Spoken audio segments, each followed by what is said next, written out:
ছোটবেলায় এক বন্ধুকে লাভ লেটার লিখে দিয়েছিলাম, কারণ সে লেখাপড়ায় ভালো ছিল না। ওই জন্য আমি লাভ লেটার লিখে দিয়েছিলাম।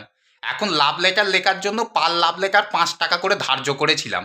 এই করে তার বিল হয়েছিল 105 টাকা। 105 টাকা বিল সে দেয়নি। তাকে বারবার বলা সত্ত্বেও সে বিল দেয়নি। যাই হোক, এই কারণে বন্ধুর সঙ্গে সম্পর্ক ছেড়ে দিয়েছিলাম।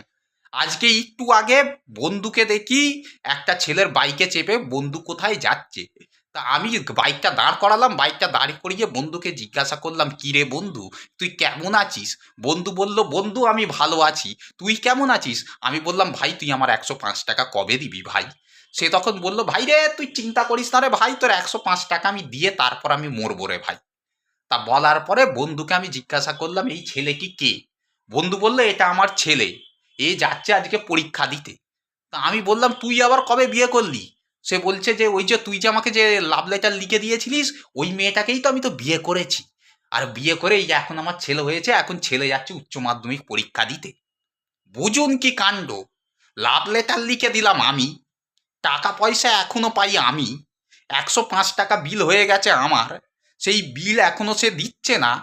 এখন দেখছি বন্ধুর দেখি বিয়ে হয়ে গেল, আর এদিকে আমার আর বিয়ে হলো না।